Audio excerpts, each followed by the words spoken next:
Good afternoon. This is the third cast by me, Edward Hannenberg, available on YouTube under the title International View by EJJH. Perhaps it's time for me to say a little bit about myself. I have 4 degrees, a BA in philosophy, a master's in education, a master's in scripture, and an EDS in supervision of secondary schools in the state of Michigan. All this pales in comparison to the degrees that my children have.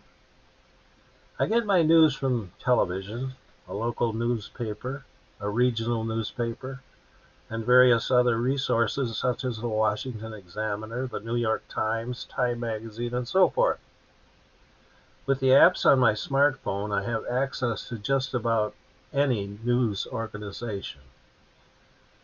One of the best is a German app called DW, or Deutsche Welle.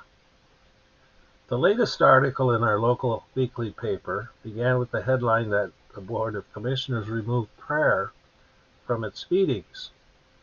Although this is guaranteed by the Supreme Court, it was kind of a shock to me to see this headline.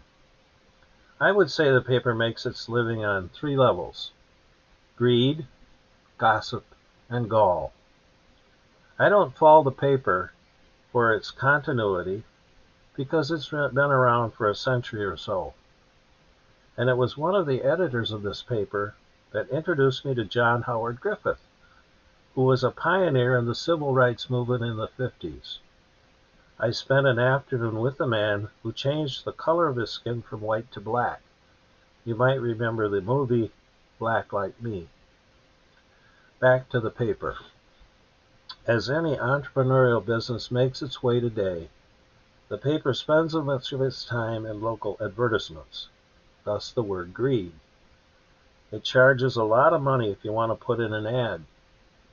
As to gossip, I know that it tries to report news of the local community fairly, but I've come to the conclusion that I don't really care to find out whether somebody caught a 10-pound trout or visited some neighbor, etc.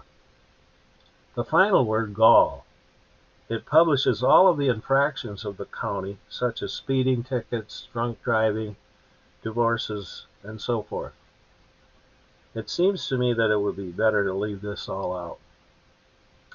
As to the regional daily newspaper I get online, most of it consists of articles by the Associated Press. It does not list infractions such as our weekly newspaper. This week, on Wednesday, January 19th, President Joe Biden held a long 2-hour news conference. I'm a Republican econ, and I listened to most of it. I'll give the president 2 positives. One, he was able to stand up for 2 hours and answer questions without falling down.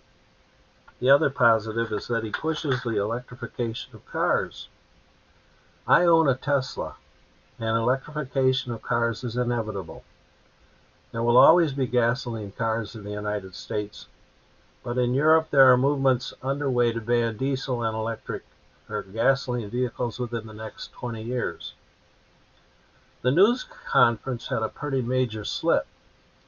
He talked about the invasion of Vladimir Putin into the country of Ukraine. The president said that it depended on what kind of incursion it would be. This caused a firestorm from all news networks to find out what he meant by that. Now, what Putin did, he's a poker player.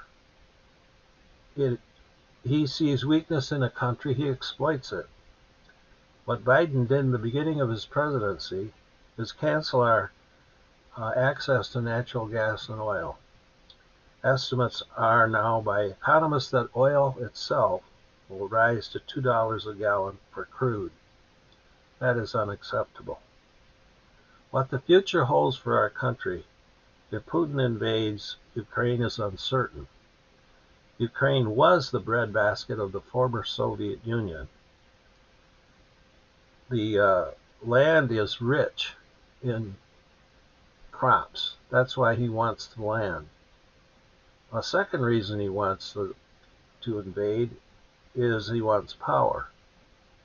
He could care less about the people of Ukraine or the deaths it may cause. He's a killer. President Biden suggests that he's going to run in 2024. This is not sanity.